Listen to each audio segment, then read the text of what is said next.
irgendwie muss ich gespielt haben, was anfangs als so die erste Stunde auf jeden Fall noch starten. Aber wer ist denn von uns?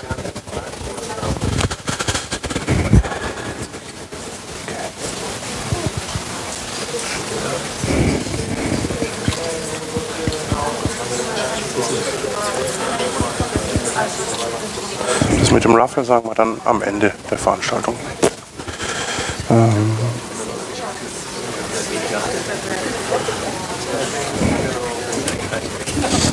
Mein Klicker brauche ich noch. Machen wir das eigentlich mit Mikro? Ja.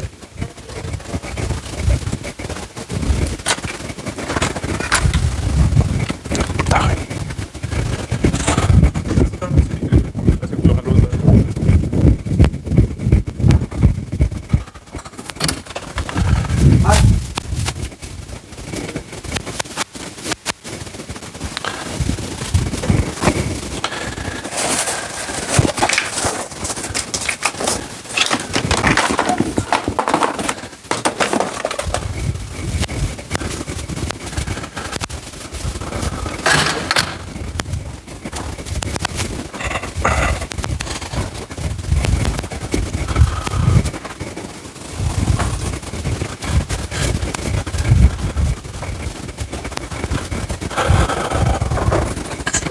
We will start now. We will start now. Wir müssen nochmal bimmeln. Sind immer noch.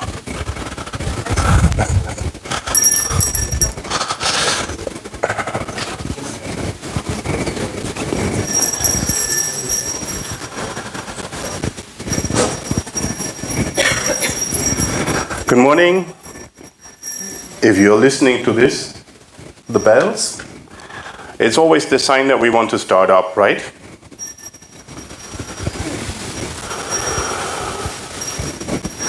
Check, check, check, check. Better. Not that loud, right? Okay.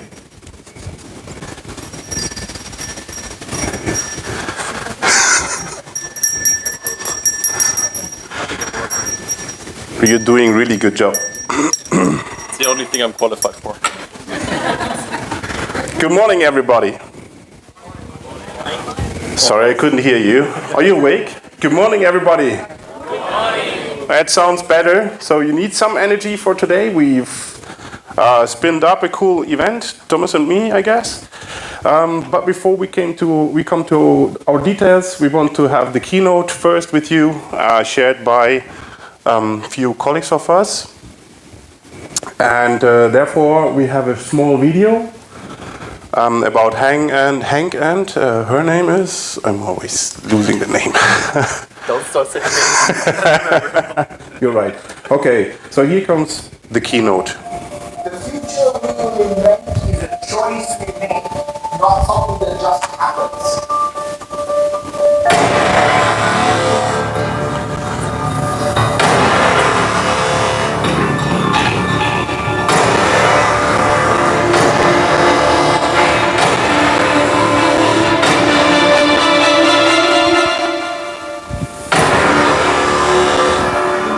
Good morning everyone and welcome to the Global AI Bootcamp 2019. Thanks so much for joining us at over 125 different venues across the globe on December the 14th to host these events. A huge thanks to all the organizers who made this event possible. So organizers, please get up, and attendees, give them a big round of applause.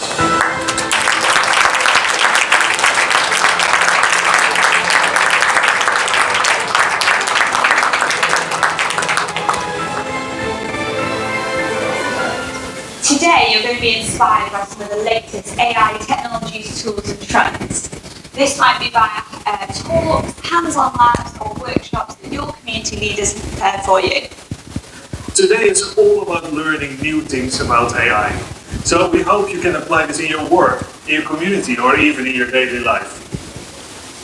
And so here we are at Ignite Orlando 2019, and there's been loads of really interesting AI announcements and updates. So let's head over and check out a little bit more about some of these updates. Thanks so much, Amy and Hank. The Global AI community, which started last year, was hosted in over 50 locations worldwide. This year, we're at 120 locations worldwide. We're so excited to have you here. I have with me Eric Boyd, Corporate Vice President of Azure AI. How you doing, my friend? I'm doing really well. Excited to be here. Really excited about how much this community has grown. It's really incredible just to see in 1 year how much we've grown in this community. So for people that don't know you, what do you do here at Microsoft? So I lead the Azure AI team here, and so all of the things around Azure Machine Learning, our bot framework, our suite of cognitive services, and of course Azure Cognitive Search, all of those things for our company.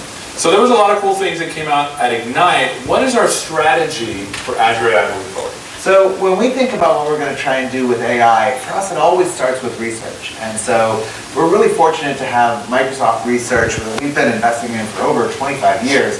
And we take the research and the breakthroughs that they really come out with, and then we pressure test them in the products that we have at Microsoft, because at our scale, we have so many different places where we can try out all of these different new ideas and really prove that they add value to customers. And then we deploy them through Azure AI to all of our third-party customers and really sort of light everything up that way. We've really been focused on how do we make this easy? How do we really democratize AI so that anybody, regardless of skill level, can really get going with things and really become productive with it.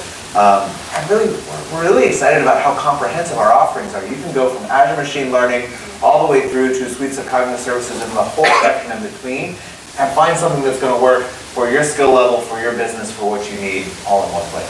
So you mentioned AI for all skill levels. What are we doing to help people that are maybe getting started build AI models? Sure, so we've come up with a lot of things in Azure Machine Learning to really sort of make it simple for people regardless of where you are. At the one end, if you're in a sort of a no-code experience, you can use automated machine learning, and we now have a user experience where you can go and bring your data set and predict the column that's, specify the column you want to have predicted, and generate an AI model for you without actually having to understand the logistic regression or the regularization or the parameters or anything that you might need to do under the covers.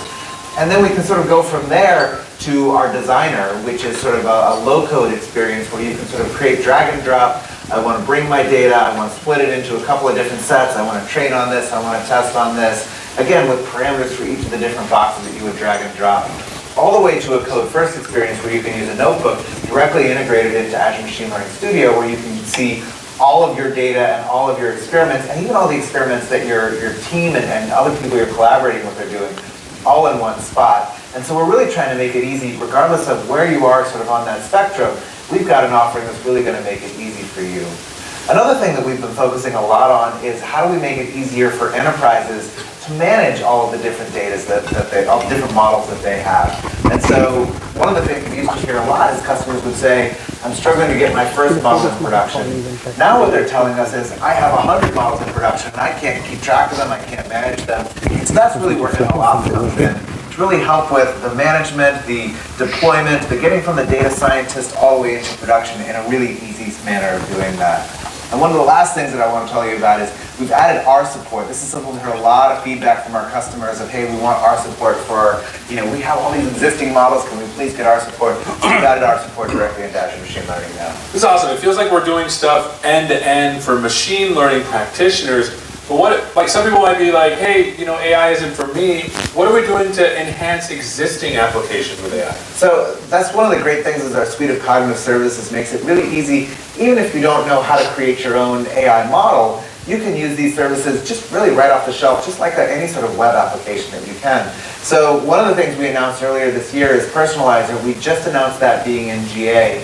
Personalizer is a reinforcement learning-based system that really helps you connect users to their content. We use it in places like Xbox where I want to recommend what game should you play next based on the things that you've already done.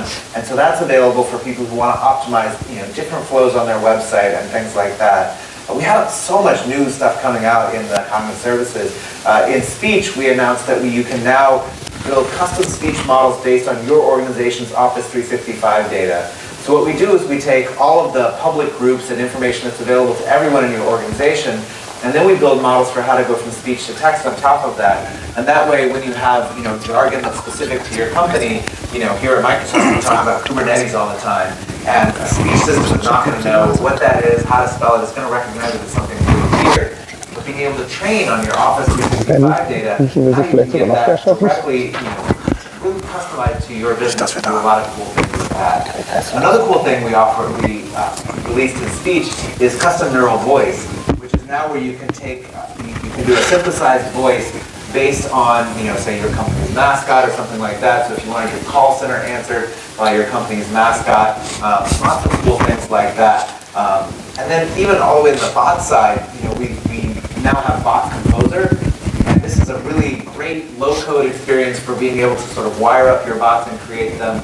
And you can go all the way to Power Virtual Agents, which is, of course, a no-code experience for how you create bots. So again, trying to go end-to-end, regardless of sort of your skill level, we've got some application that's really going to fit in and feel natural for you to use in your business and in your application. I love how we're focusing on the actual users and the challenges that they face and how AI can solve them. I bet there's a lot of customer demands coming in. What are some things that we're focusing on based upon customer demands? So one of the things we hear about from our customers a lot is they have all of this data in their organization and they want to figure out how they can make sense of it. And so we call this area knowledge mining. And it's really trying to figure out how can you use AI to extract all the insights from the data that the customers already have and make it useful for them.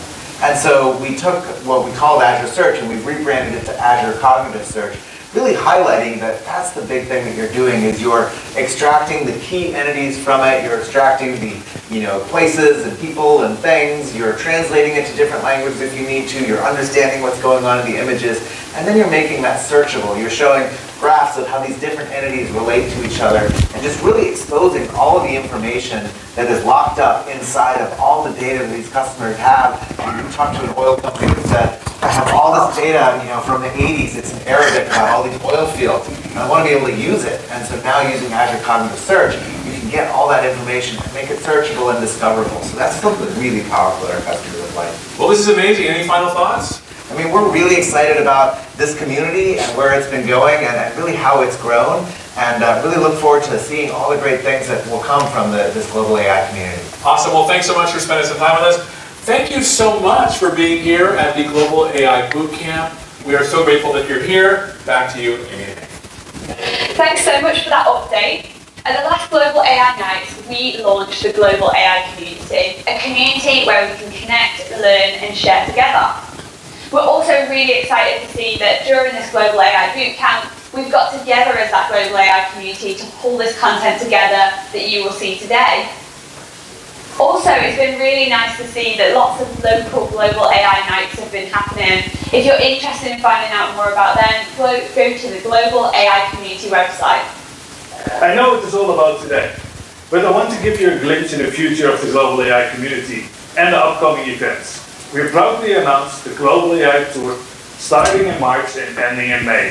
And this Global AI Tour is going to be a series of events that will take place over those 3 months. There will be online events, there will be local events, there will be a lot of great videos, all organized by the global community for you. We hope you enjoyed today learning all about AI. If you want to learn more in the future, check out the Global AI Community website. And mark your calendars for the next event, the Global AI Tour, starting in March 2020. Thanks so much for joining us and have an amazing day.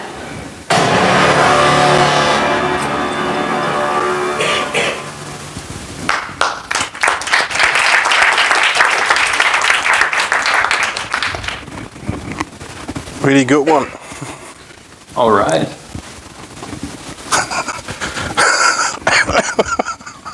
Are you afraid? Is it my turn? It's your turn. Ah, okay. Totally fine. So again, thanks for joining us. We're really happy to have you here with us. Again, this is Ralph. I'm Thomas. We're the organizers of the Azure Dev Munich meetup. So if by any chance you haven't joined the meetup yet, why not? So please go ahead. We have a lot more cool stuff planned for 2020. So definitely join us. This event would not have been possible without our great sponsors. First and foremost, Microsoft for providing the location, for providing drinks and food. Really, really happy every time they let us do stuff in these areas, which we're really happy about. The people at the registration desk are actually Microsoft employees who took time out of their weekend to spend it with us. Actually, they had their Christmas party yesterday, so you now know how important these things are to Microsoft as well. So if you see them, give them thanks as well. Then second I want to mention is the OOP conference, which is helping us out here as well a lot. Ralph will talk about this in a second. We got a great deal for you there as well.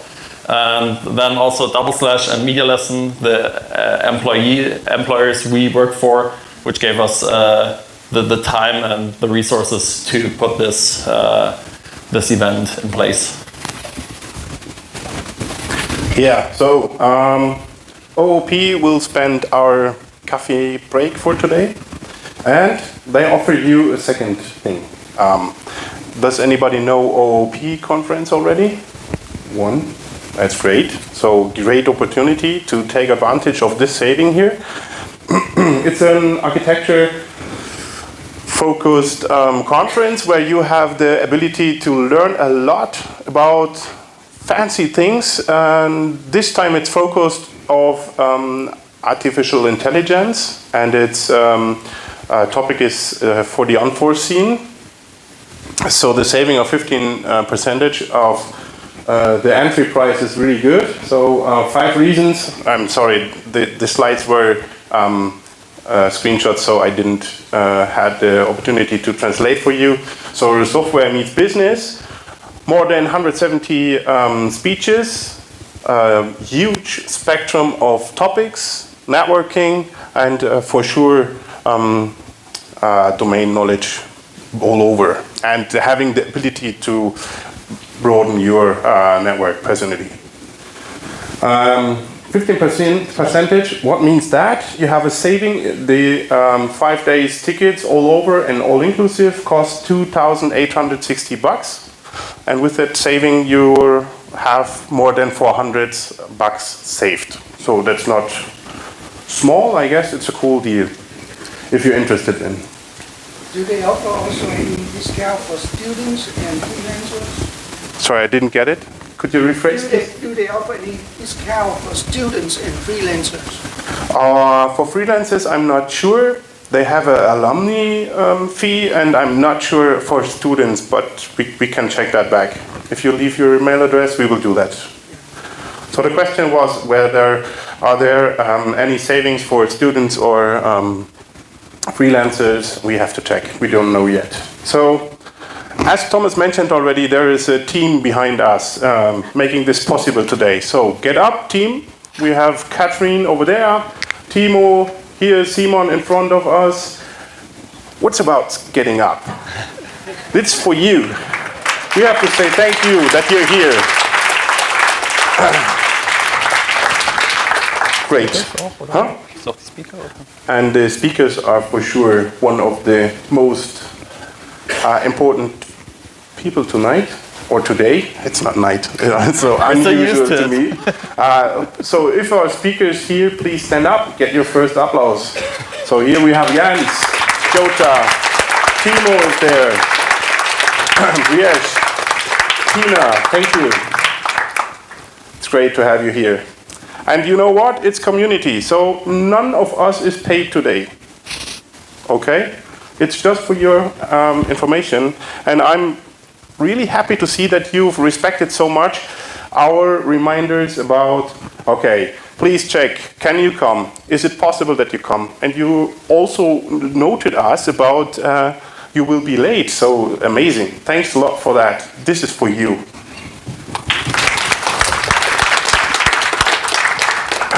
Okay, I'm already on the slide of our timing table today. So on each tracks, you will have the timing table on it. It's also online.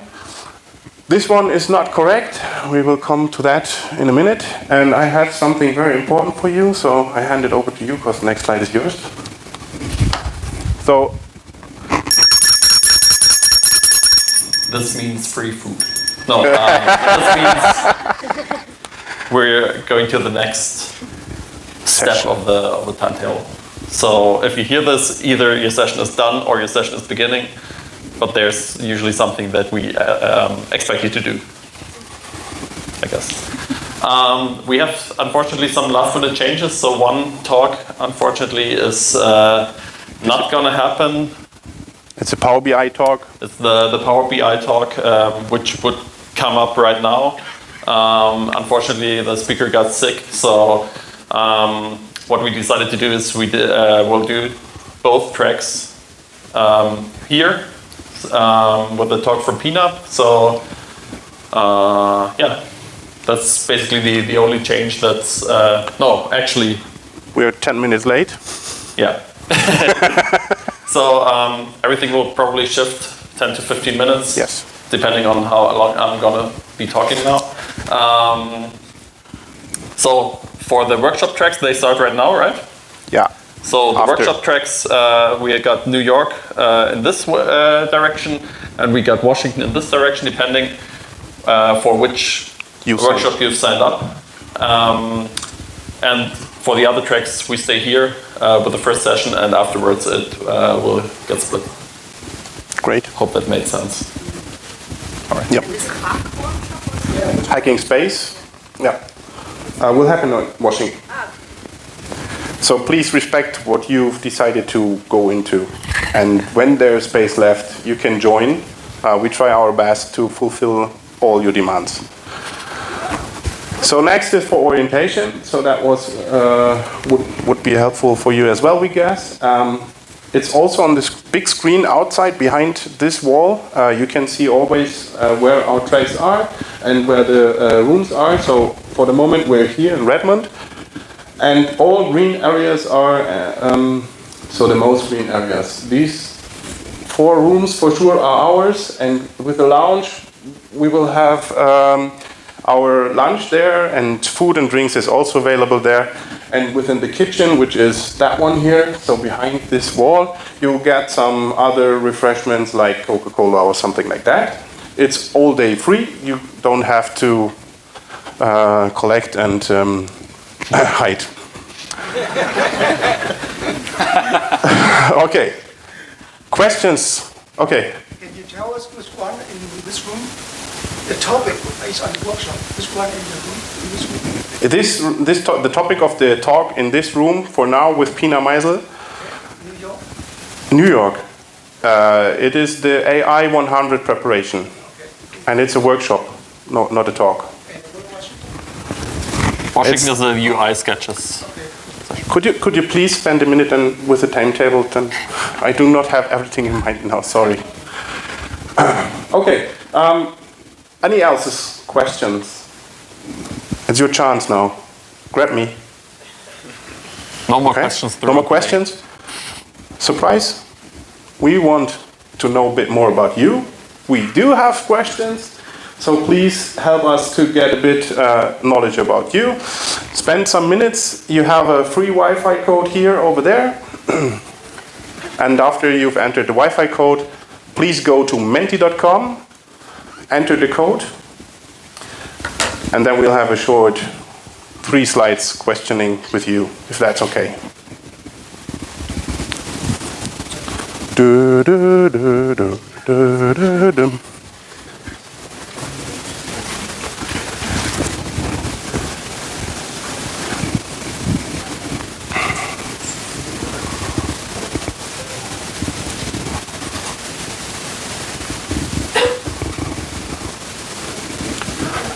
So while you're typing the Wi-Fi in, I would love to see many noise on the social networks. So grab the Twitter account from Azure DevMook and be loud and tell the people all around what they're missing today.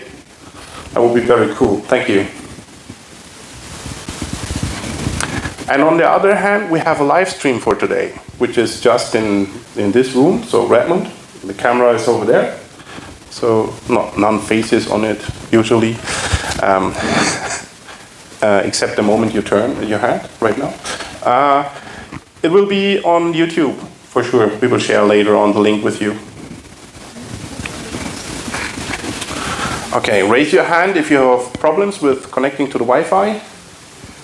You have to do it more often. My last experience was 20.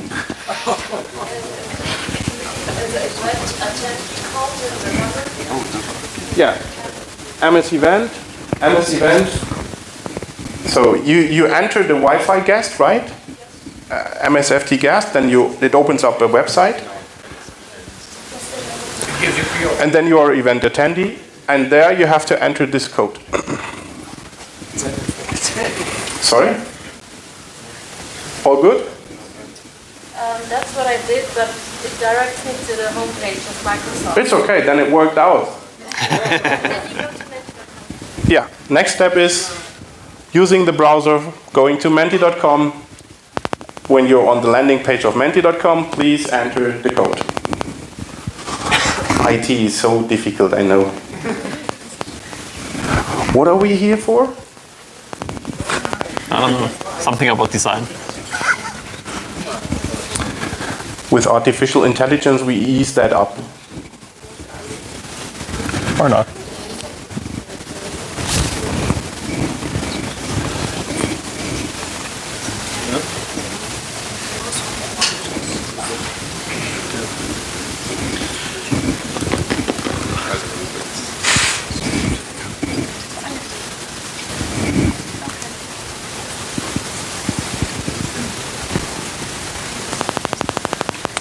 Do you feel you're ready? Okay.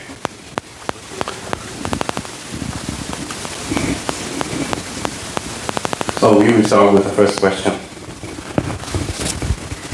When you think about AI, name the first 3 words and let us know, please.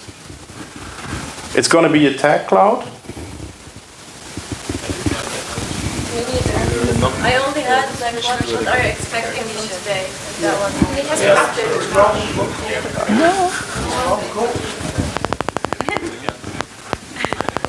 Works fine for today. Friday 13th was yesterday, damn it. Nothing happened yesterday, so Oh, everything's happening you now. don't know nothing about my email account. Oh wow, unemployment. Okay. I have to step here.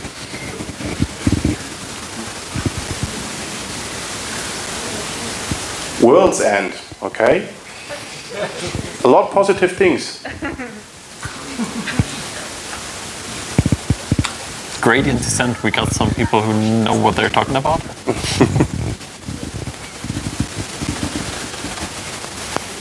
So we know that the digit over there must be more than double from now.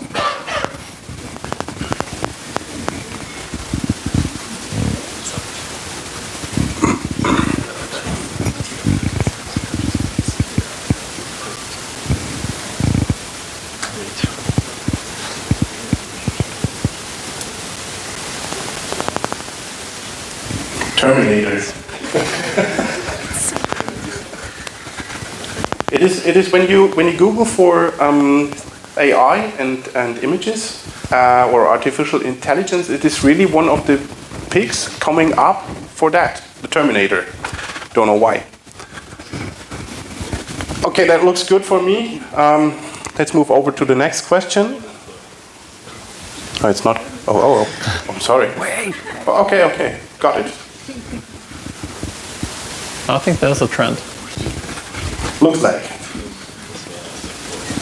Okay, so, and please let us know about your profession.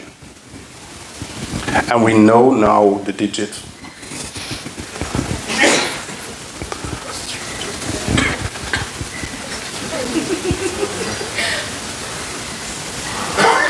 Maybe we're missing another. Which one? Well, just for all the others. And other, like other. Otherism. If you feel you are other, just be a decision maker.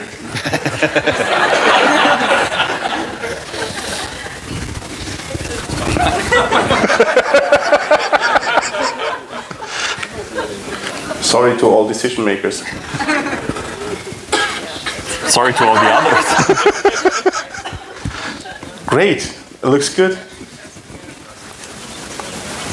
Last one. Okay, you were already typing in their stuff. What are you expecting from today?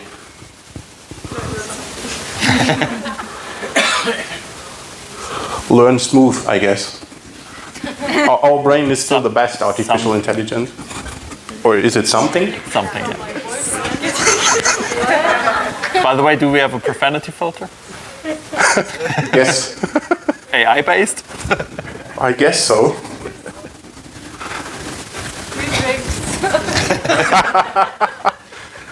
Beer is later coming. At least one was honest.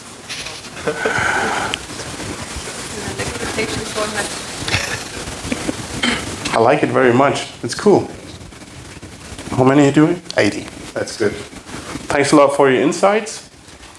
We will share the slides after our workshops with you on our blog. I will respell it for you. https://azuredev.org. Okay, that was my last slide for you to share. I'm through. It is a pleasure to have you on site. And now let's start with a huge, loud welcome, applause for everybody. And then we go over to the session and we welcome, in this track, Pina. It's your stage now. Thank you all.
Du hast dein Mikro schon an, Pina? Ich mach's an, wenn du nach vorne kommst. Okay.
Yeah. Have fun. Yeah. So good morning, welcome. My name is Simon. I'm guiding you through the day in the business track. And actually, as Ralph mentioned, we are a community. So also you can, in the last row or in the row before the last row, you can feel free to come a bit closer, which would be very suitable for the speakers and for the community. Yeah. But no pressure. Or you just go a little bit more in the center, Yeah. so I don't have to watch like this and that. So you think I'm doing my exercise today, like Yeah. walking up and forth. So it would be nice to have you a little bit closer. I think you hear me well, but it feels cozier, right? So we are amongst friends here. So we've had coffee together and pretzels. So it's okay to be closer to each other. Yeah, and I'm very happy. So thank you for following on that, and I'm happy to introduce you Pina.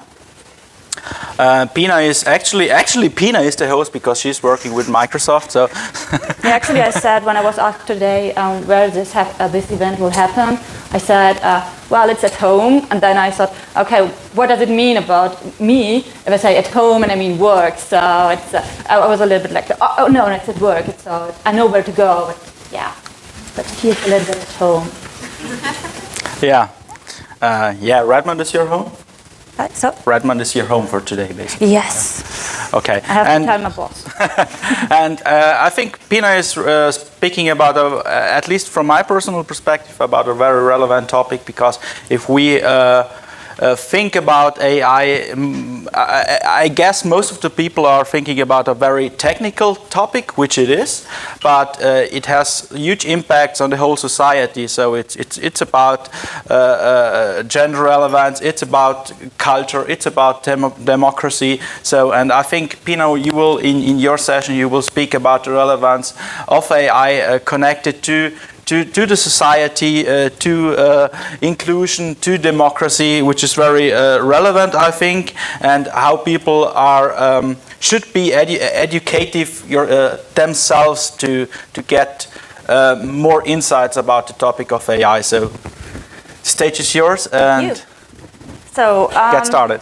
Thanks for the introduction, and thank you for being here. So maybe I profit a bit from the other session not taking place, but thanks for not deciding to just drinking coffee or eating. So being here, and I think a few of you, or I hope most of you, decided to be here despite there are words like ethics, diversity, and democratization, and of course inclusion is part of what I mean with diversity. So we will talk a little bit about that.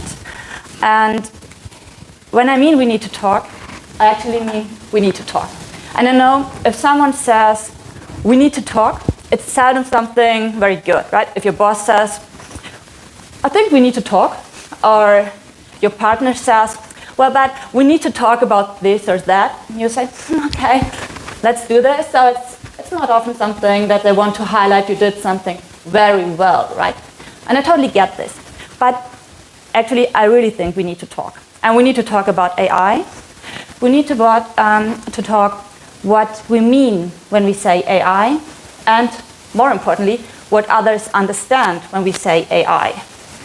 And why it's important to open up the conversation about AI to a broader group of people, more broad than us here in this room, and more broad than you guys there in the stream. So hi, it's nice you're here.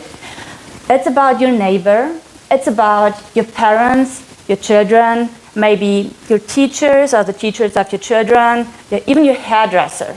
Like, everyone is impacted by AI. And most of the people, they think it's something I actually can't talk about because I don't know so much. And it's something people are doing at universities, or some experts in these fancy companies, they're working on that. It's not something normal people can talk about. So, and I think we all, everyone here in this room and there, have the chance and the opportunity to change this. And that's a core part of what I'm talking about right now. So, but why would you want to talk about AI with me? So, who is this person on stage who thinks, yeah, I think I have something relevant to say and want to get connected with you? So, if you ask an app, like maybe Seeing AI, which is an app we offered from Microsoft, which is for blind and impaired, or people with impaired vision, to help them navigate through their environment. So I have asked the app, what do you see? And it says, a woman who is smiling. Yeah, that's quite true. Actually, it also added my age, which was not something I wanted to share because it made me older than I actually am, so I skipped this. So if you use a search engine of your choice, probably Bing, right? So you see Anna Combs Professional, who talks about AI, about HoloLens, innovation, who's active mainly on Twitter, Instagram, LinkedIn, who is a photographer, who won a female championship in skater hockey in 2017 with her team. Yeah, that's true, actually. And, yeah, thanks. That's quite nice. There are not so many women teams in sports. Like an AI, so you get this. And my friends and family would probably add, so I'm empathetic, supportive, creative, have maybe a dark sense of humor, and actually I totally dislike being in the center of attention. So that I'm here is only because I think it's really an important topic, so we need to talk about it, and we don't have to leave the stage to those who always do it. So, and as you know by now, I'm with Microsoft, but this is not a very techy talk. So we have this tech stream in the other room after this talk. So you can go there, and I think you're going to learn a lot more about AI, and a lot of people here shared their expectations for today. They want to learn more. I think you can learn more in a tech way, and in a more cultural way, and in an interactive way, and how we connect to each other, and how we include more people to this really techy topic. So we lay ground for more basic ideas, and on those ideas we all can build on after this day, after this weekend, during the next weeks and years. So now you know about me. So what about you? Actually, I didn't know as much about you before I came here. And when I look into the audience, I'm really positively surprised because I think we're quite diverse. So more than I expected. So we have a lot of female here, we have young people, we have slightly older people. I think I'm missing the really older people. I think they could get a good perspective. So I had an event last year where we have also senior citizens who don't work anymore, and they are so much interested in AI and what's going on and how can they contribute. So let's make this more open. But still, I don't know much about you. We have no cats and we have no dogs here because it's not allowed in the office, but I like the picture. So what I must assume is that you're somehow interested in AI and you want to learn. Yeah, got this. And the words ethics, diversity, and democratization didn't scare you off. But I want to learn a little bit more about you. So I've prepared 3 statements. And if you feel that like one of or 2 or 3 of the statements is something you would answer with yes, please just raise your hand, or 2 hands, or the hand of the neighbor, just raise some hands. Yeah. So, first one. I have a technical background. This could be from studies, work, school, whatever. Okay, thanks. 2/3 maybe. Okay. Second one, I work with AI or have worked with AI. Okay, a little bit less. And the third one is my favorite. I'm only here to avoid Christmas shopping with my family. And thanks for your honesty. So next time you bring your family here, so we're even more diverse, and you can talk with them after this session. So now we know each other, we're friends, right? We can talk about what we want to talk today. And I know there are numerous definitions of AI. And most of the things we label as AI, it's not real AI. It's machine learning, it's algorithms. But anyway, we need to have some basic common definition, at least for the next 30 minutes or so you know what I'm talking about, and I know that you understand. So let's go with this, and it's really very basic.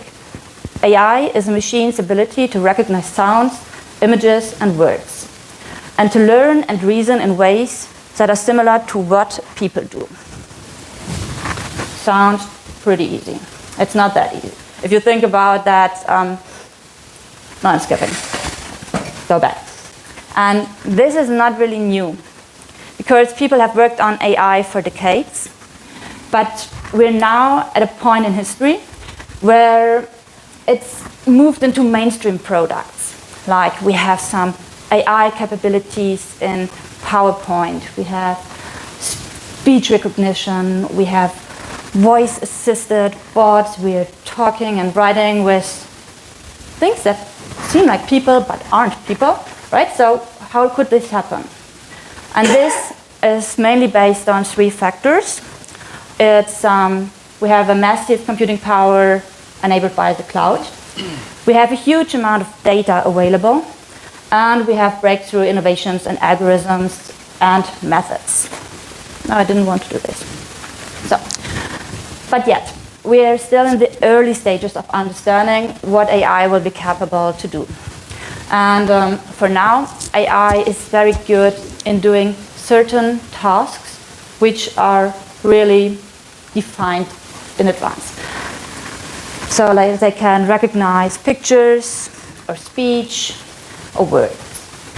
But still they can't even match a baby's capability of combining different senses like touch, sight, hearing, and smell. So it's still learning. A colleague of mine said in an interview, I think, two weeks ago when we were talking about the Seeing AI app, AI is sort of a 3-year-old child. It has to learn all the time and it has to develop.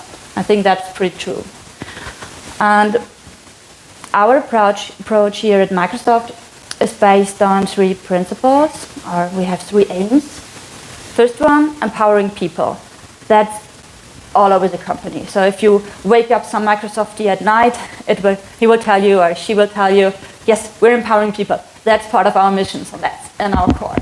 And we want to create meaningful innovations and have a positive impact. And I see that's pretty general, but it's good because that's the base ground you lay for everything you want to do. And to have it a little bit more visual, you can break this into 6 principles.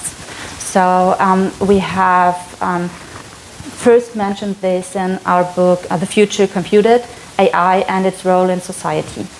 And those principles should ensure that AI systems are fair, reliable and safe, private and secure, inclusive, transparent, and accountable. To help achieve all this, it's important that the people that are designing and deploying AI systems also reflect the diversity of the world we live in. So, and I'll come to that back later on, but I think that's super important because we need to include the variety of perspective that is available out there in these teams in here that develop technology. Or in a nutshell, we shouldn't just ask what computers can do, we need to ask what they should do. That's my favorite quote from Brad Smith. He's President and Chief Legal Officer at Microsoft. He's super engaged when it comes to AI. Probably you have seen him on some conferences or online or read something about from him. So I can only recommend also his newest book, Tools and Weapons. I don't get paid for this, but I really like it. So if you want to learn more about it, just go and see. I think it's also available somewhere online, or ask me, I can share it with you. So yes. And I think currently only available in English, but it's coming in German as well. So, and before I wanted to move over to that slide, I actually wanted to say something else, but we can also move over here. If that's the case, that we have to combine the human intelligence with artificial intelligence to get out the best of two worlds and make the world a little bit better, why do so many people think about Terminator things? You already mentioned this, Ralph, in the introduction, and abstract blue brains and networks, or scary things that will take over the world, or at least take all our jobs and make us feel useless. And that's actually a problem. And that's why we need to talk. And that's why I repeat it so often. We need to talk, and we don't only need to talk to each other, but to our society, and to make our society, our citizens, feel comfortable talking about themselves. And here we come with democratizing AI and diversity. These are really the main topics I want to share with you today. So at Microsoft, we often use the term democratizing AI, and it means that we want to provide the tools and the knowledge to a broad range of people and enable them to work with the technology and the solutions, and thus create something new and meaningful. So for me, it also stands for granting access to knowledge to everyone who is interested in, and to include people to development and discussions, and to embrace opinions of people outside our own tech bubble. So that's, for me, democratizing AI and diversity and inclusion is not only a perfect, but a necessary match. And why do I highlight this? When I look around, as I said, I think we're quite diverse, and I expected it to be really more male-dominated. So thank you for being here and being interested in this topic. I think that's great. And why is this so important? There are numerous studies that have shown that diverse teams are more successful. And why is this important when it comes to AI and in developing AI and in teams that work together on technology? Well, an algorithm is only as good as the data it's fed with, and it's only as diverse and inclusive as the people that work in that team. So, and I know a lot of you already know this example, but I'll repeat it over and over again, and it's not necessary anymore. If there's 10 white men who develop an algorithm or an app or an AI, this will only act like 10 white men. What does it mean? We need to include diverse opinions, experiences, and perspective in developing things to reflect the world we live in. And you remember the 6 principles I showed earlier? That's actually one of the core notes. So I have a call to action. And it's not the end yet, but it's the immediate call to action. Please support and encourage diverse and inclusive teams.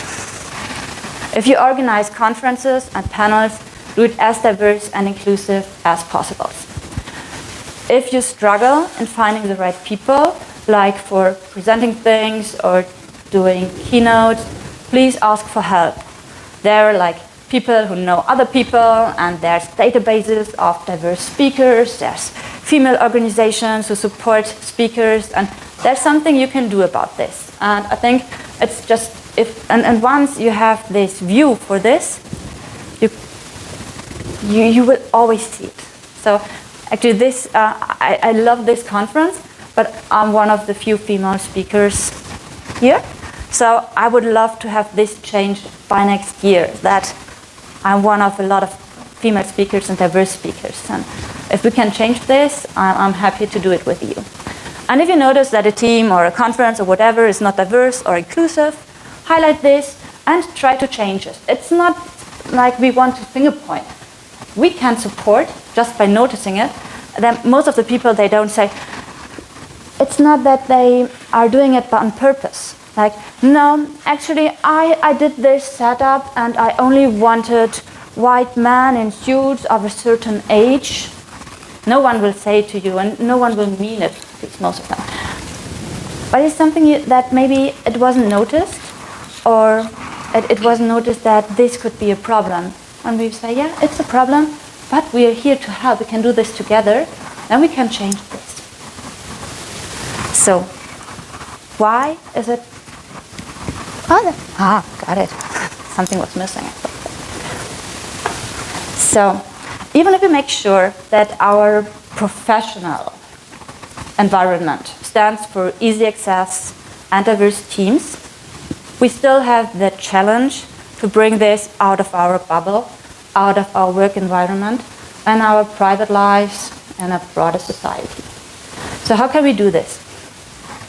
And I don't have the solution which is like perfectly fine, but I have some ideas. And it's, I think now we have everything, right? Yeah. It's sort of demystify, listen, and remove barriers. What do I mean with it? Just make sure that people see AI as something they can relate to. Give tangible examples. It's not something super high in this ivory tower. So if you have used Netflix, Spotify, voice assistant with your phone, well, congratulations, you have just made your first experiences and baby steps of AI. So yeah, that's something you can relate to. There's examples of technology like apps that use AI that have a real meaningful value for real people's life.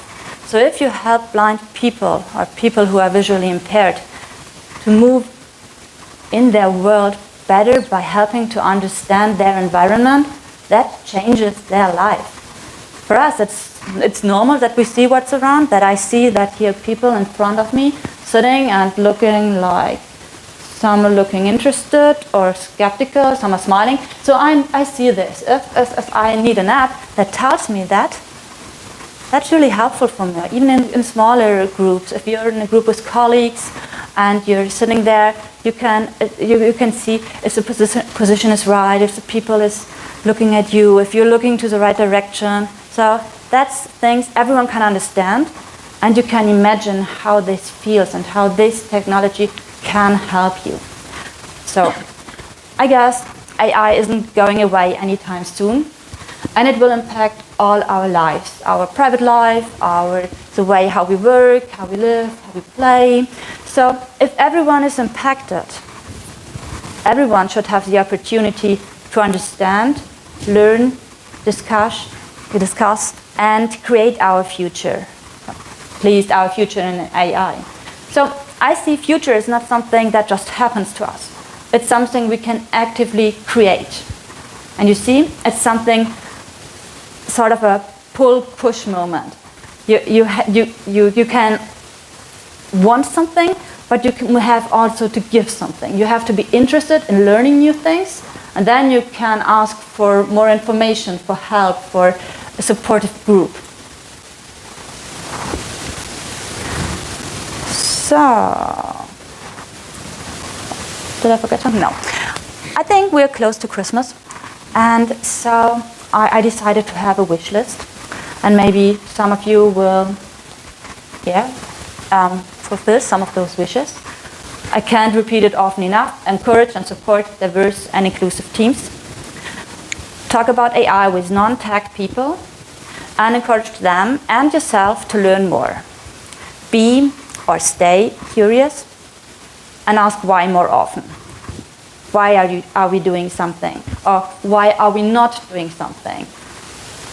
So, and most importantly, step out of the tech bubble, stay people-centric, and talk to each other. So I think I still have 5 minutes time. So I would like to have a very quick,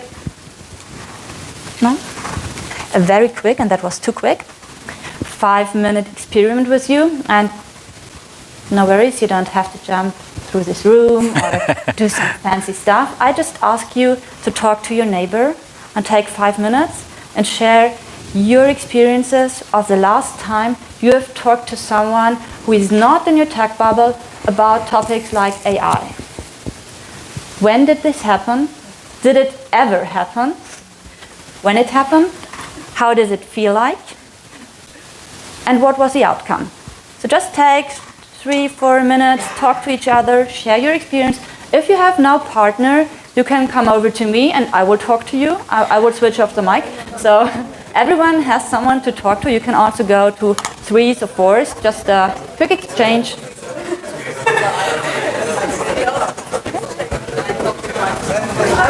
Ich schaue nur gerade, ob alle hier, wir noch jemanden inkludieren sollen.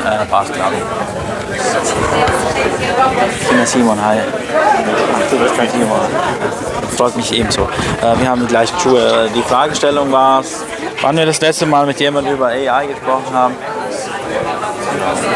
Der auch nicht. Want you to join? Ja. Ja. Hi. Hey, Simon. Aslo, hi. Hi. You prefer to speak English? I don't have a preference. You don't have a preference? Okay, so if you don't have a preference, I think the average German would be better. Okay. Ja. Die Frage ist, wann wir das letzte Mal über AI gesprochen haben und was da. Okay, ich kann gerne anfangen. Ich habe mit jemand gesprochen, der bei einem Unternehmen, also der bei einem Tochtergesellschaft von Volkswagen arbeitet, die sich mit dem Thema autonomes Fahren beschäftigen. Und als ich die Person getroffen habe, war wenige Tage davor dieser Unfall mit dem Tesla-Fahrzeug, wo das Tesla-Fahrzeug einen Fahrradfahrer angefahren hat, der gestorben ist. Und ich habe mich eigentlich primär dafür interessiert, inwieweit dieser Unfall dazu geführt hat, dass sich das Team, wo mein Bekannter arbeitet, damit beschäftigt hat, wie das zustande gekommen ist.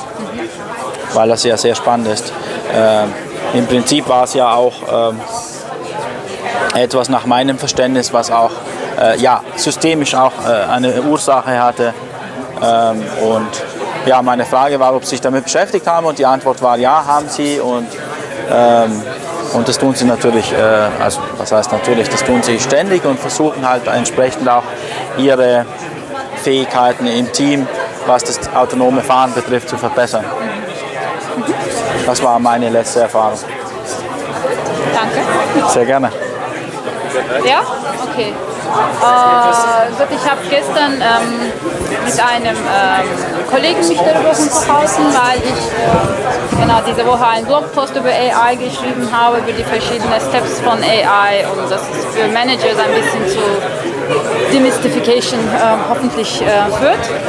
Und er hat mir davon erzählt, von einem Buch, ich habe jetzt den Namen vergessen, aber es geht darum, wie wichtig es ist, Frauen in AI-Entwicklung und auch überhaupt in der gesamten Datensammlung mit dabei in den Teams zu haben, so gerade wie sie gesagt hat, in den diverse Teams zu haben. Und ja, das war ein ziemlich bekanntes Buch. Ich kann den Namen sagen, aber das hat halt mir erzählt. Das ist mein nächstes Buch, das ich jetzt lese.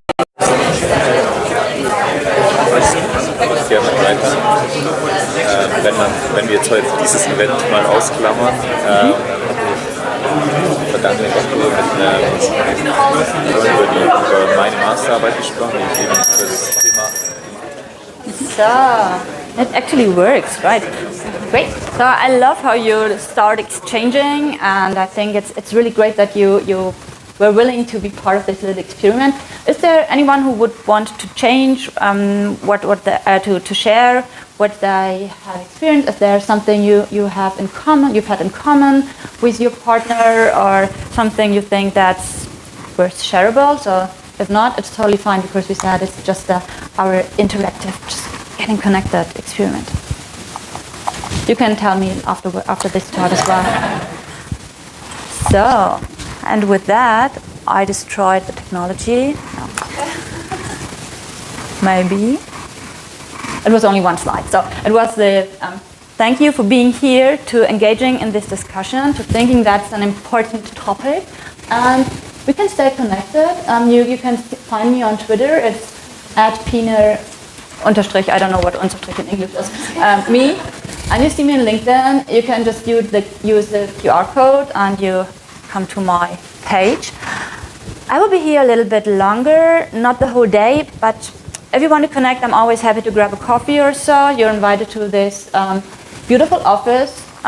Anytime we can talk, we can write, just not phone.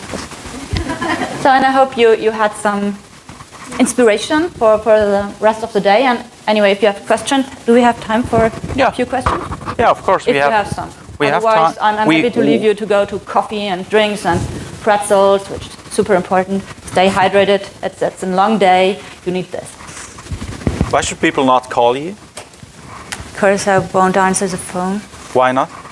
I don't like it. Okay, so better give you a Twitter feed or mail. I didn't add the mail. It's pina.meisel@microsoft.com. It's easy. So. Okay. Yeah. So thank you, Pina. It was very insightful, and I think the topic of inclusion is actually very important. And I really mean that, because it's not only about gender, it's also about experiences, cultures, and the whole spectrum of diversity. So do you have questions or comments on that? Or put it in another way, which kind of questions do you have or comments? I'm sure there are some. Yes, please.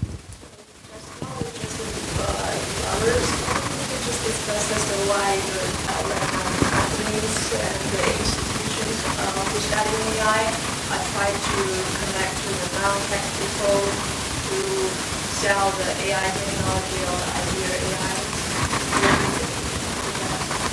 Yeah, I think that's part of what I briefly mentioned. We see that technology and AI has the potential to change fundamentally the way we live and we work. And it's not only small parts of our life, but it has a potential to change society. It can address real big problems like climate change, or helping children who don't get enough food, and I don't have this example in English, so we have a really nice example of that. I think you see the reach or the potential, what can be done with AI. And of course, if something has so much power, you have to see how can you contribute in a good way. And I'm not saying that so I'm not working for an NGO, right? Of course, we are having AI products like cognitive services like Azure, and you hear about it in other tracks as well today, or you have the chance of that. But if you have the opportunity to also use this technology for like a good cause, I think that's worth supporting. And I know that especially in the US and in our Redmond office, there's some initiative. It's it's Microsoft Garage and the Microsoft Research Center. So Microsoft Garage is mainly a project where employees can work on technology ideas without a certain monetary outcome at first. So this Seeing AI app I'm referring to all the time because I have it in mind lately. it was a product of just a sort of an employee, and it developed into an app, into a product which is now supported by Microsoft overall, and which everyone can get in the App Store. But we can also talk later if you want to. I think it's a huge topic, and maybe we don't have enough space here to talk about this in the depth it's worth it. Okay, I'm not sure who was first, to be honest. Now we have a couple of questions. I saw you both, so... I actually have something like for your question. Like, I'm actually a non-tech person, I guess. So the question what brought me here is I work more in the healthcare sector. I study psychology and I'm studying medicine. So we just saw that huge opportunity, and it's what you also just mentioned. Like, for me, I'm young, I'm interested, I just read a lot, I see so much options and possibilities, but communicating this with my professors, it's quite a big thing, because it's like they're so clear of what it is, and not understanding it, the potential of it, and the way to use it. So yeah, I come here to get more knowledge about it, because it really, like all the studies I'm doing, Asia really helps me. But I don't know exactly where to place it, so this is why I come actually asking the tech people what I can do with it. And it really affects my research, like really in details, like it makes it a lot better, but I think we can contribute also to the understanding how persons think, for example. So, yeah. Thank you. I really appreciate your non-tech people saying, yeah, I'm here, I want to learn more, I want to connect with you. So go to, how's your name? Luisa. Go to Luisa, connect with her, and she's one of the persons here we want to talk about and why I'm here. So thanks for sharing. Thank you. So you're next. Yeah, compared to the US, here in Germany, we are very reflective of our data, and we're also very afraid of, we're very conservative when it comes to data protection and privacy. So how are you addressing this issue here in Germany when it comes to artificial intelligence? Because a lot of people say like, it's a really cool thing, but we don't want to give out our data that easily. So how is this handled? How are you getting people being more open about their privacy?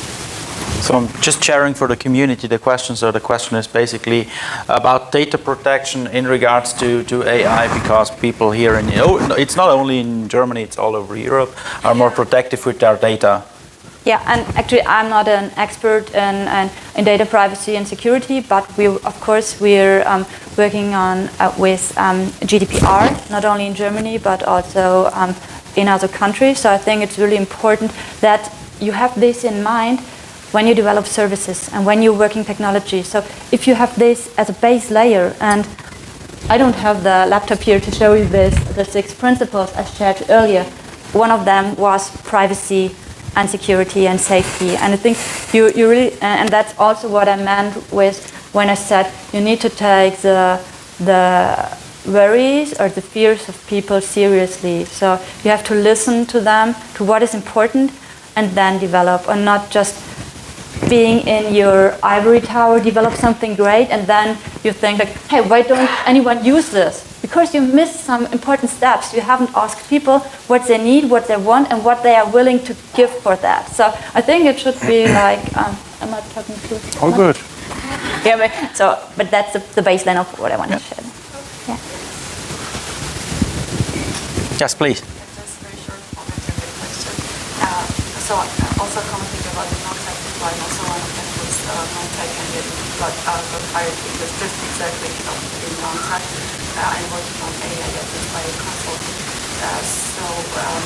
I mean, there's a lot of issues that I always have to listen to my friends here and why I started working there because I graduated international relations and economics, so what do I have to communicate? I always have to listen. So my question is like for Microsoft and the organizational level, is there any separate data or like any organizational issues with AI technologies? Yes. Yeah. So the question is basically if within Microsoft there is a dedicated department who takes care of the question of ethics in AI and what they are actually doing. Yes, actually we have this department. It's called Ether. You can check this online, and if you check some of those posts of Brad Smith and I mentioned earlier, you will notice that the importance of ethics and how we create and work with AI is of super importance also for our highest management. So that's very important, obviously. And I need to finish. we will talk. Yeah, actually you can, if there are more questions, you can connect afterwards with Pina.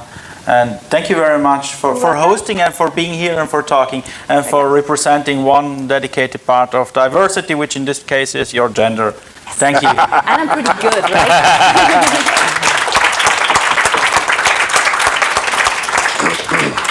5 minutes break. 5 minutes break and then we are here back in the business track.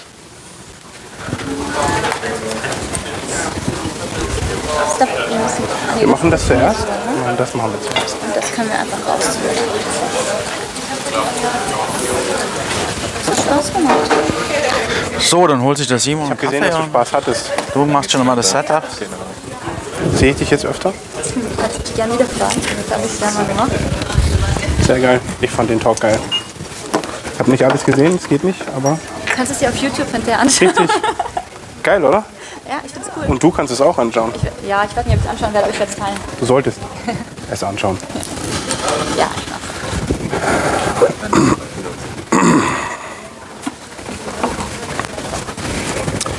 Dankeschön. Ja, ich fand es ziemlich geil. Cool.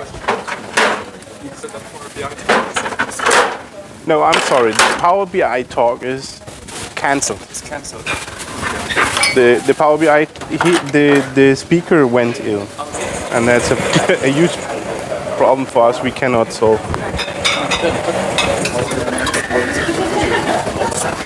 Yes, and that's Timo's talk. You're welcome. And within Washington you have andersrum.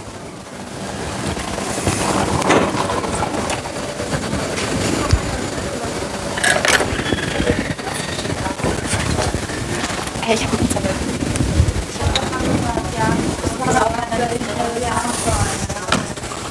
USB-C connector.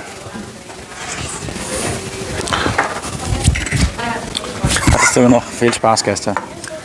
Ich hatte gestern noch einen wunderschönen Familienabend und es waren... Ah, das war... ja.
Achso, nee, das glaube ich, wird eher nicht passieren.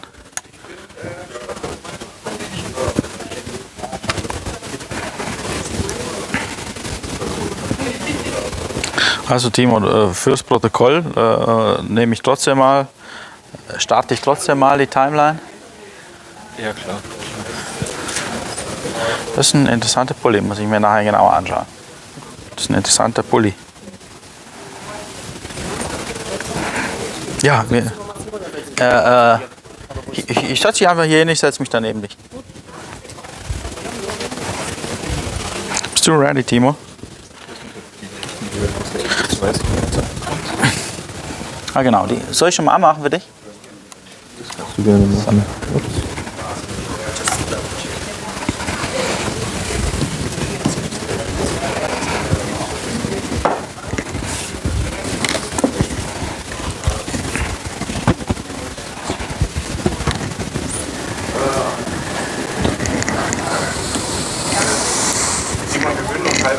Ja.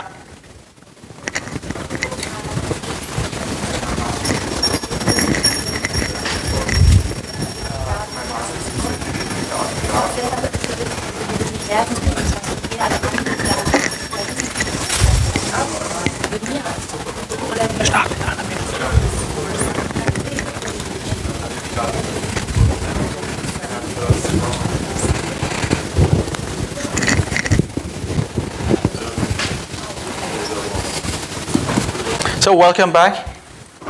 I'm a huge fan of starting in time. So it's 11:30, and I'm here with my colleague Timo. And actually, Timo is talking about a very interesting topic. So the question he's stating is AI outsmarting us? And I think when it comes to being smarter than when the systems are smarter than human beings, which might be one topic you're talking about, it's always relevant to understand how things work and how we can really understand also in the long run what technology is doing. So thank you for sharing with us, Timo, and the stage is yours. Good luck. Yeah, thank you. Can you guys hear me? Yeah. So I think the mic is not working. Or Yeah? can it? Do you know how to turn it on here? Okay, well let me check. Test. Or otherwise you can take that if that would help. I'm not so sure. Yeah. Thanks for having me here, and thanks for joining this session. And so my name is Timo, and I'm really happy to host this session today. And we are probably all here because we are somehow interested or also passionate about AI. And in this session, I want to find out the answer to the question if AI technologies are outsmarting us. Because what we are doing when developing AI systems, intelligent systems, we try to teach computers to be smart, sometimes even smarter than humans. But shouldn't this make us worried about AI at all? Systems that are more intelligent than us, more intelligent than humans? So, let's see.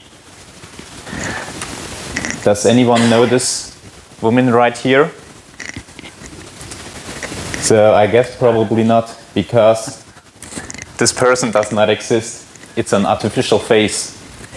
And it was created by a neural network. And this network or this algorithm was just designed to come up with artificial faces. And therefore it takes portraits of existing pictures of humans and then creates a random artificial face it looks very real. Here you can find another example of a male person which also looks very realistic. It's not real, it's a artificial face. And if you're interested to see more of these faces, go check out. This person does not exist. It's a very interesting project. So why should this make us think about AI? Right now there are not just artificial faces that are created by some kind of algorithms. The thing here is deepfakes. Deepfakes are media that take a person in a video or an image and it's manipulated through AI, through artificial neural networks, and they yeah, they try to try to fake us here. But let's have a look at ourselves. So I brought a little example video. So just need to switch the screen. In which our enemies can make it look like anyone is saying anything at any point in time, even if they would never say those things. So, for instance, they could have me say things like, I don't know, Killmonger was right, or Ben Carson is in the sunken place, or, how about this, simply, President Trump is a total and complete dipshit. Now, you see, I would never say these things. At least not in a public address, but someone else would. Someone like Jordan Peele. This is a dangerous time. Moving forward, we need to be more vigilant with what we trust from the internet. It's a time when we need to rely on trusted news sources. It may sound basic, but how we move forward in the age of information is going to be the difference between whether we survive or whether we become some kind of fucked up dystopia. Thank you. Stay woke, bitches. So yeah, what? Oh, hopefully none of the Microsoft guys was watching this. I'm not working at Google.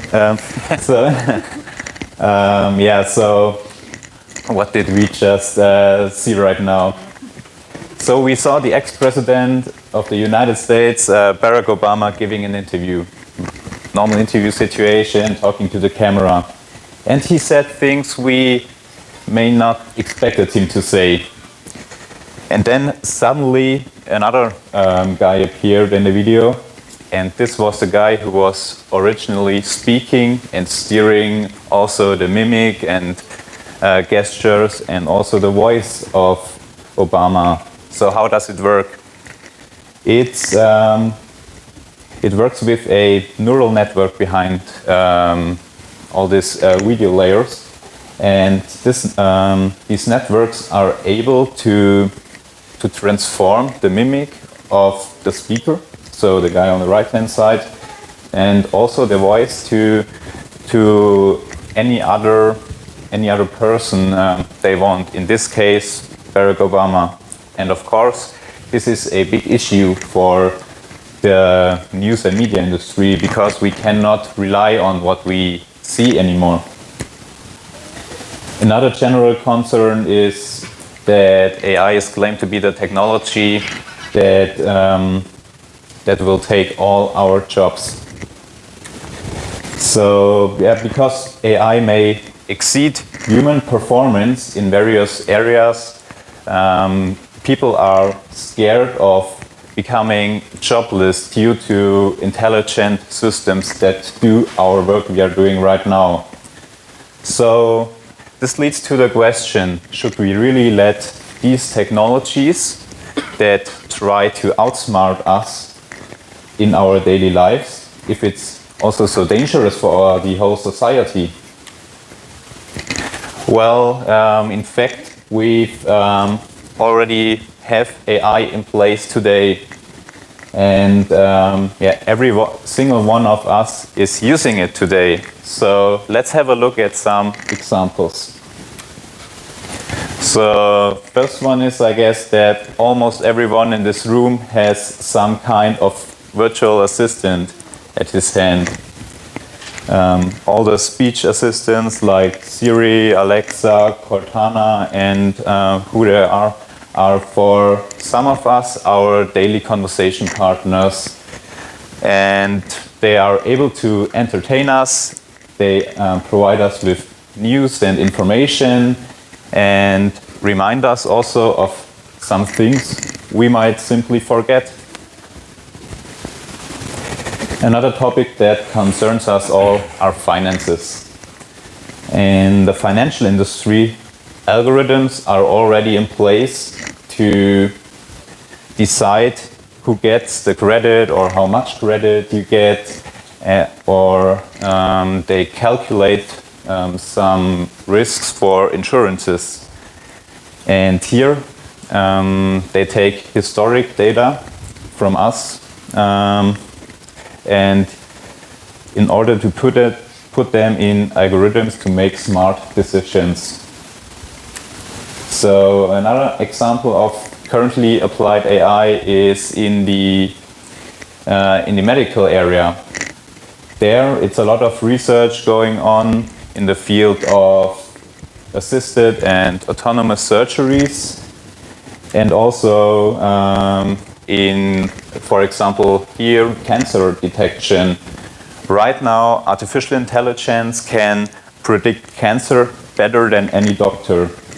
The Stanford University developed an algorithm based on deep learning, and this algorithm is able to just detect cancer on base of visual input. So they just feed this algorithm with pictures, and this is done with a better accuracy than any doctor can do.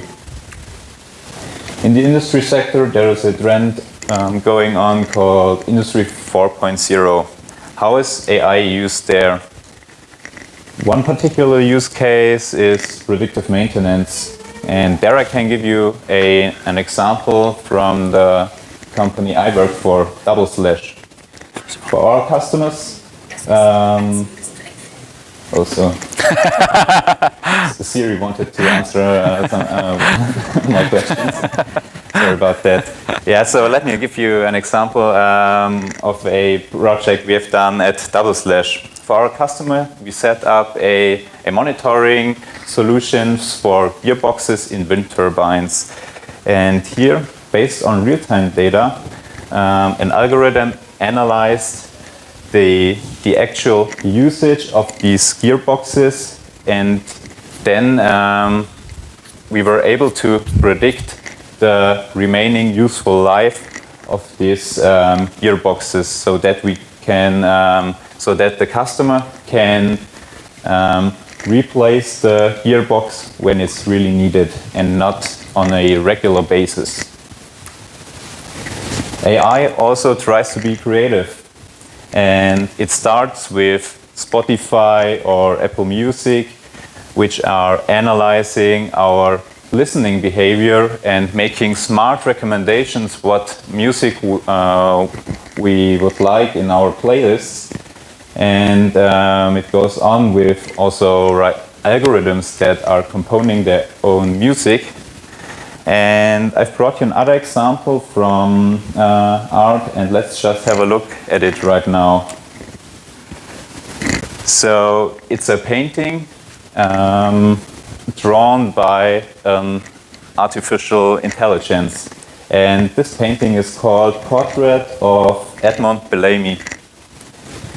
It's brought up by an art collective named Obvious, and they just took an algorithm and trained this algorithm with 15,000 portraits from the 14th to the 20th century.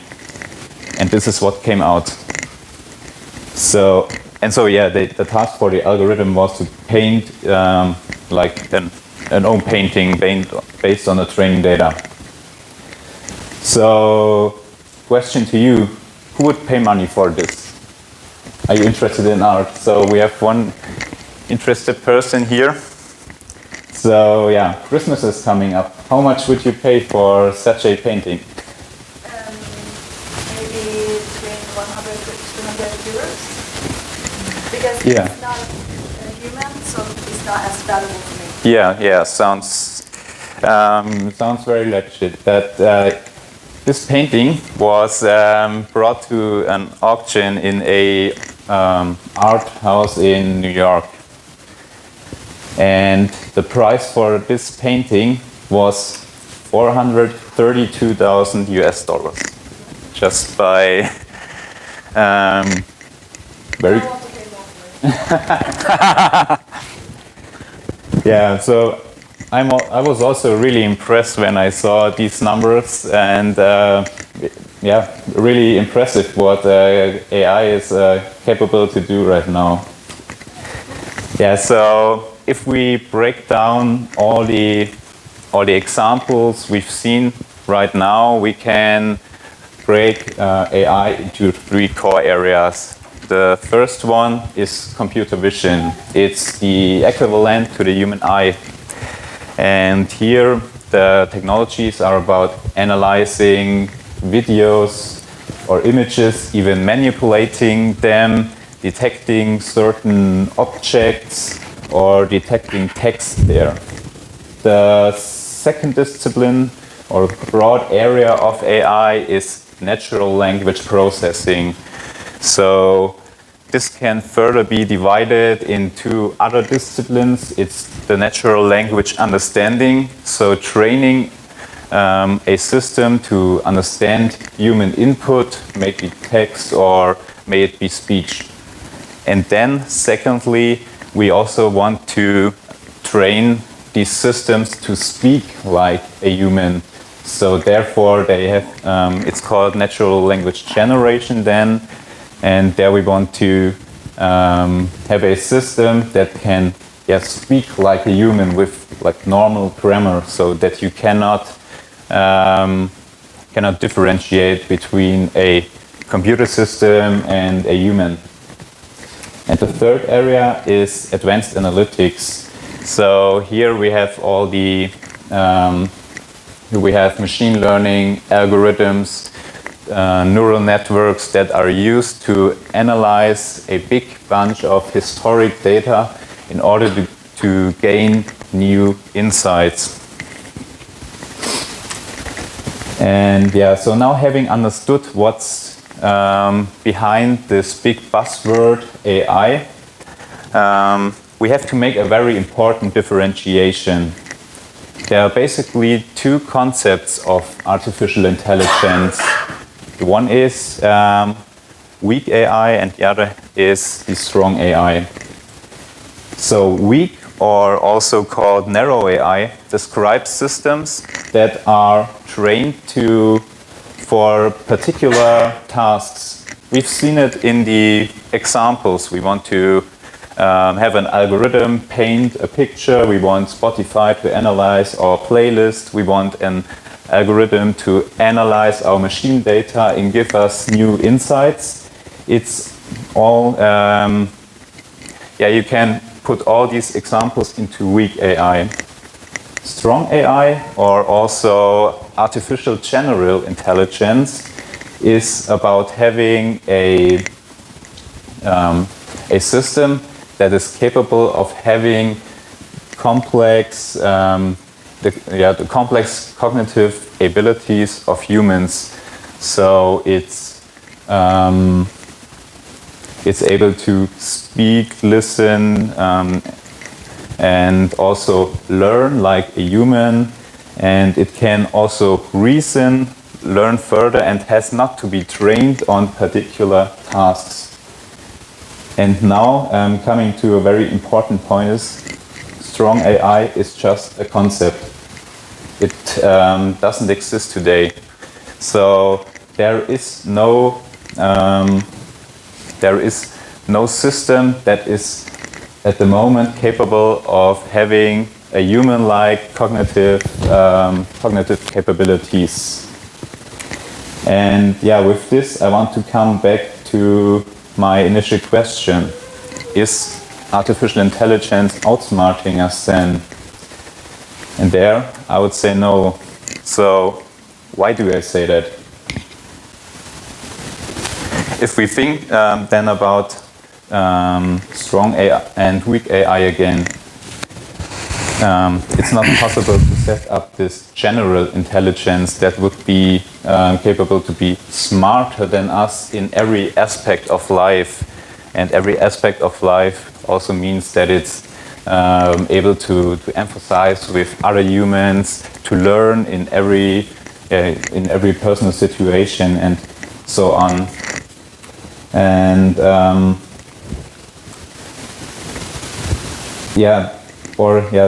another point is also that it's an ethical question. also like Pina mentioned before, it's all up to us what we make out of AI. So we cannot teach computers to act ethical, but we can teach humans to use AI applications ethically correct. And that's why, for instance, Microsoft and other institutions like the German Research Institute for Artificial Intelligence developed some ethical values or guidelines that we should keep in mind if we think and speak or develop AI. And the first principle is the freedom from discrimination. So it has to be ensured that every person is treated equally by an intelligent system. And here we often talk about data biases. Let's just think we want to have a job matching system with probably the current data we have right now, current historic data about CEOs. A job matching system might favor male candidates for CEO interviews because they are, in our history we probably had more male CEOs than female CEOs, and so it's a system, or that's a point a system cannot learn. And the next principle is then reliability. In some situations in the future, we will be really dependent on intelligent systems. So think about driving in an autonomous car, or about medical diagnosis that can give you further directions in your life. So there it has to be ensured by humans that these systems then decide also reliable. Next thing is privacy protection. We had it already in the discussion. So independent from the use cases we think of, it always requires data for an algorithm to learn and then do something smart. And now some of this data is very sensible if we think about our medical data. And here it's up to us to ensure the privacy in these algorithms where it's really required. The next principle is accessibility. So it's important that everyone in our society benefits from the developments and innovations that come up within the AI area. Here we can develop very specialized applications, so out of the weak AI sector, to also help disabled people. So Pina mentioned the example with the seeing AI. I think it's one of the best examples here. Furthermore, we need to think of transparency. And an intelligent application must be able to explain its decisions. These decisions must be reasonable for humans. So how can a decision be smart if humans in the future cannot understand the decision that was made by an intelligent system? So we also humans must reproduce this decision. And last but not least, it's then about responsibility. And here I also want to refer to the Brad Smith, or cite him again, but I think it's a really cool quote. So we should not think about what computers could do, but what they should do. And all in all, AI must work like we want to do it. So now let's try to close the loop. Of course, there are always black sheep around us that try to scam us, for example, with these deepfakes we've seen. But here, artificial intelligence can also help us to detect these deepfakes or even prevent them. For example, there's research going on with blockchain technologies to really verify news articles, or we could develop watermarks that cannot be faked here. And of course, there is the big concern of losing all our jobs through intelligent systems. So studies currently say that the number will not be as tremendous high as we think. Nowadays, it's like 5% of the global population will probably be replaced by automation, and in this case, it's more related to physical work.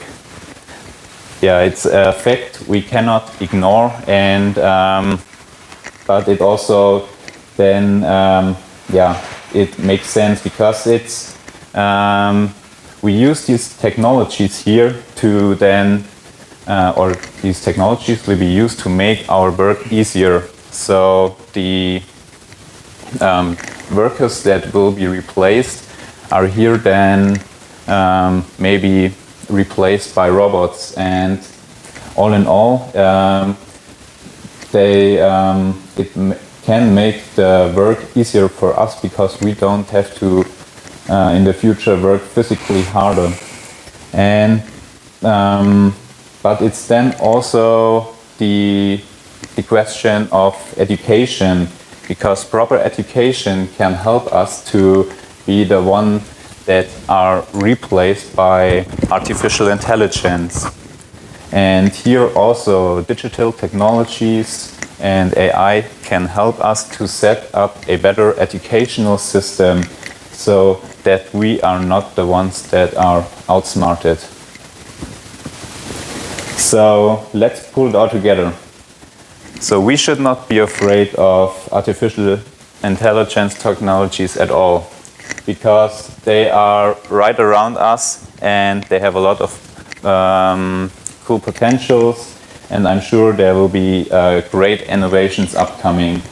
So don't outsmart yourself by avoiding these intelligent technologies. Just smart up your business by using artificial intelligence. And coming to an end, there's just one more thing to say for me. So don't be evil and use AI to do good. So thanks a lot for your attention, and if you have any questions, feel free to ask right now.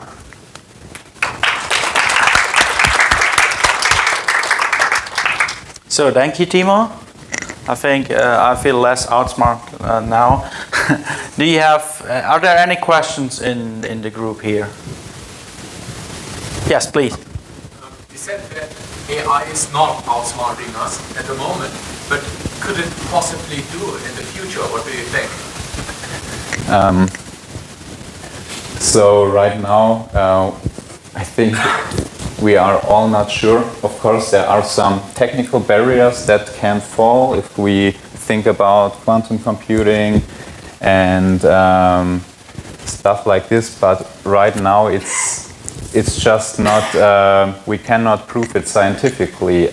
I think that there might be some applications that can be put in the corner of strong AI, so more general intelligence.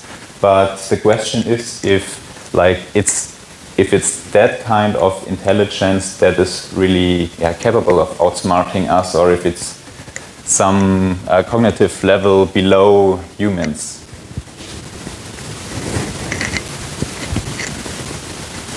Yes, please. Not a question, it's more of something to add. I did a research paper about robots taking over jobs. And for example, Amazon having these warehouse robots, a lot of people who work there, they were afraid of being replaced by those robots.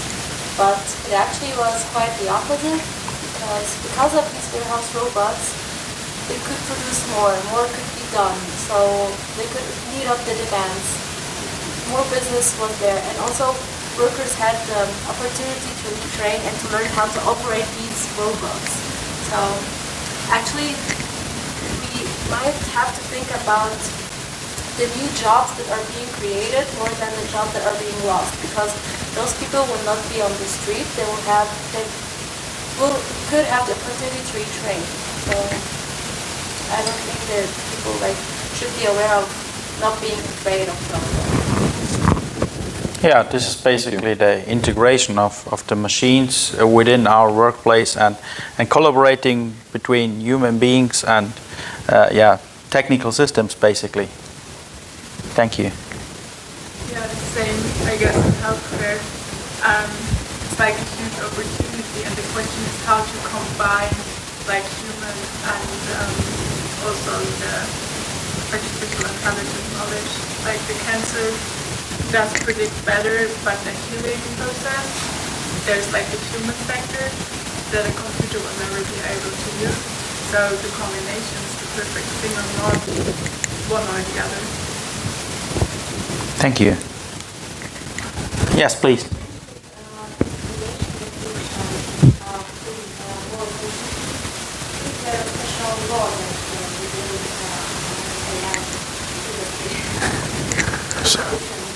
Okay, so let me rephrase for the group. So you're referring to discrimination, and if there is a legal, a legal framework to solve that.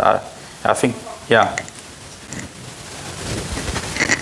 So I guess I'm no expert in this legal stuff, but I don't know of any law that says something of anti-discrimination, but I would like here to refer to Pina's talk that it's then also up to us to to encourage the people, or it's that we care about how we set up intelligent systems.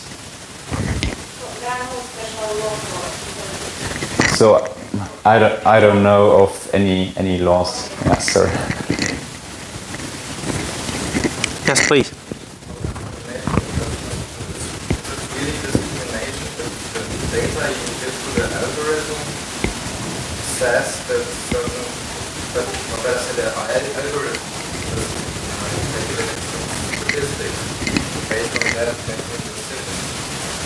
So what is really discrimination? Okay. Basically, your question is how do we define discrimination, right? How can you prevent that an algorithm? Yeah. Yeah. It's a very good question. So here, I would say the algorithm itself does not discriminate people, but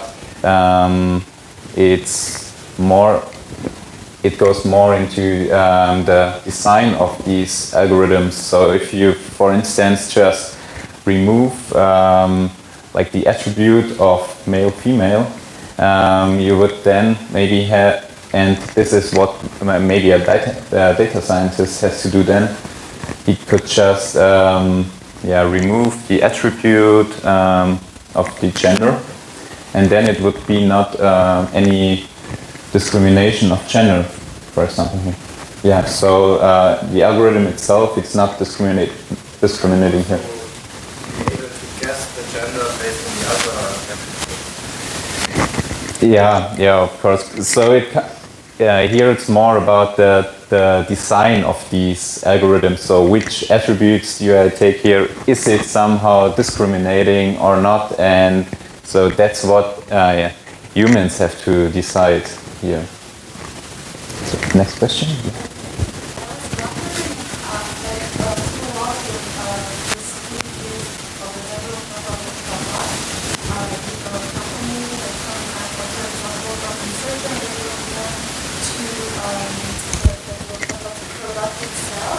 How do you inject ethics and moral values in the product, in the product or services you are providing to your clients? How do you do that?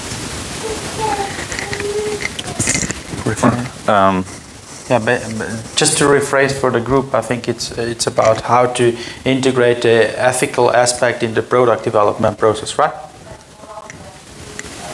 Yeah. Okay. Also a very good question, because right now I think there is no real framework for this which works for every company, and here it's up to us to exchange ourselves with our colleagues, to talk about AI ethics in AI, and it's more like some kind of exchange, and you cannot, at the moment, I think it's not formalized, but a very good point. You can try to somehow integrate it in your company culture. Yeah.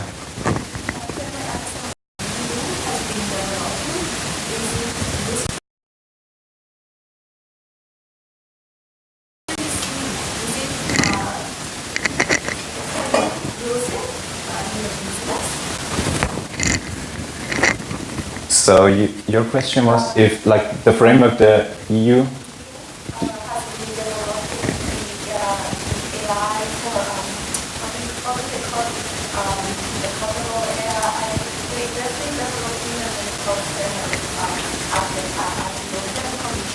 Yeah. There are so many actors involved, that's not to say, but when we talk to engineers or people from the industry, they don't really see us, they don't see the value or how they don't really see how coding is used in their business. So I was wondering, what is your opinion on that? Yeah. So just to wrap it up shortly, the question was what my opinion is to the ethical code of conduct that the European Parliament developed. So to be honest, I'm not too deep deep in this code of conduct, but I read the main points. I think these are very good,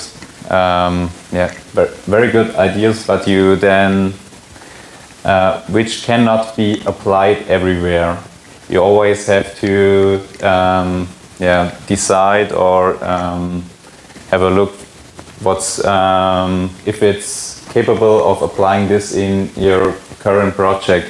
But I think the initiative from the European Commission to do so is very good, because it also generates awareness for the whole topic of artificial intelligence in the politics and in the EU-wide politics.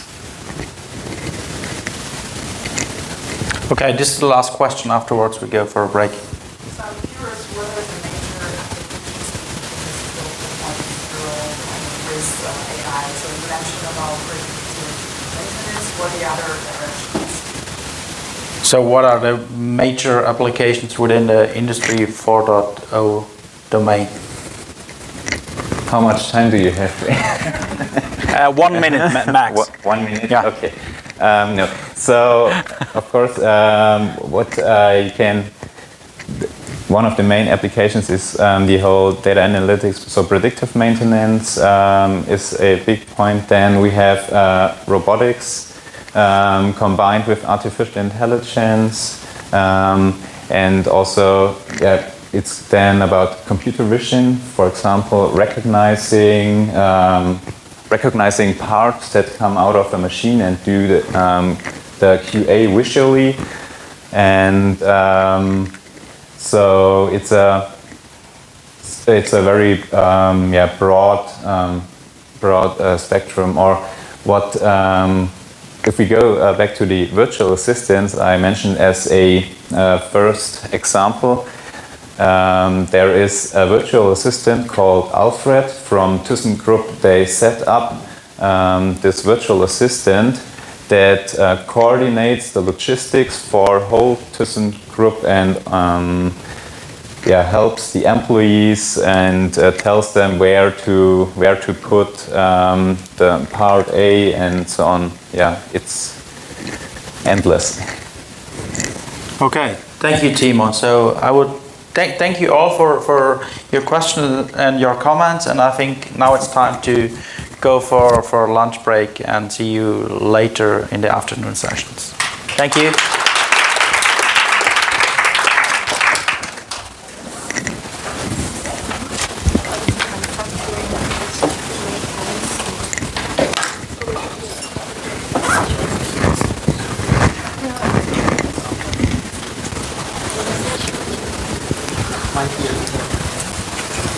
How is it?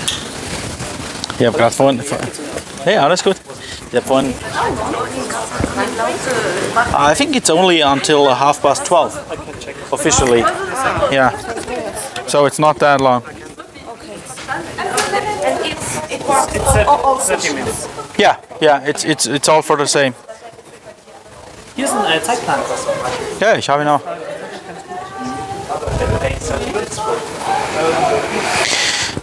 Du,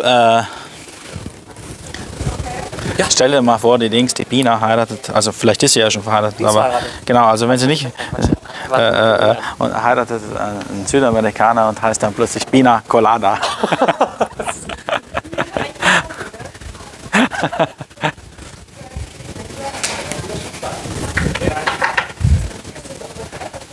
Bis aufs Mikro am Anfang hat ja alles geklappt. Ich glaube, das ist wieder Instant Karma oder Instant, immer Worst Case Szenario.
So guys, since we're now in lunchtime, I will pause the stream. See you later.